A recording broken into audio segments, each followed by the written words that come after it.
मानो जी चैलेंज इतना बड़ा है कि शब्दों में बयान नहीं किया जा सकता। इसकी वजह क्या है?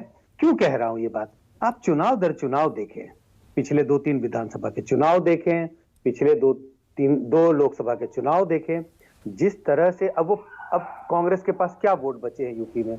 तकरीबन 2%, 3%, 10 से नीचे है, लगातार 4 चुनाव में।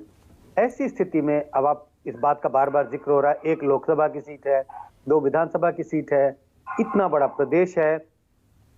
अगर आप वेस्टर्न यूपी की बात करें, वहां की राजनीति थोड़ी अलग है, ईस्टर्न यूपी की राजनीति थोड़ी अलग है। तो ऐसे प्रदेश में, इतने बड़े प्रदेश में, और वहां पर दावेदार भी बहुत हैं।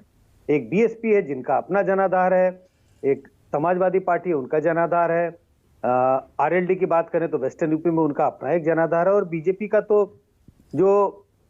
की जो स्थिति है, तकरीबन 45% वोट लेकर के वो डटे हुए हैं यूपी में।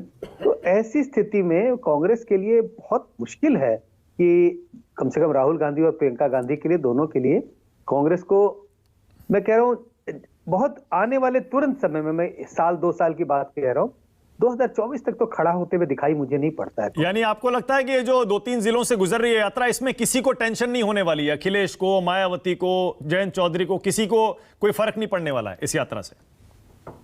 हाँ, अगर हम फर्क की बात कर रहे हैं, मतलब इलेक्टोरल फर्क, कि क्या इनकी यात्रा से इन इलाकों में जिस जिस पार्टी का वर्चस्व है वो वोट खिसकने की स्थिति होगी, ऐसा मुझे दिखाई नहीं पड़ता। लेकिन ये जरूर है कि जिन नेताओं ने समर्थन तो दिया, लेकिन मतलब एक चिट्ठी, लेकिन उन्होंने यात्रा में भाग लेने से इनकार कर दिया, वो इस वजह से कि शायद उन्हें लगता है कि कांग्रेस के साथ यूपी में खड़े होने से न तो उनकी पार्टी को कोई फायदा है, न कांग्रेस को कोई फायदा होने वाला। इस वजह से उन्होंने यात्रा में साथ आने से इनकार किया।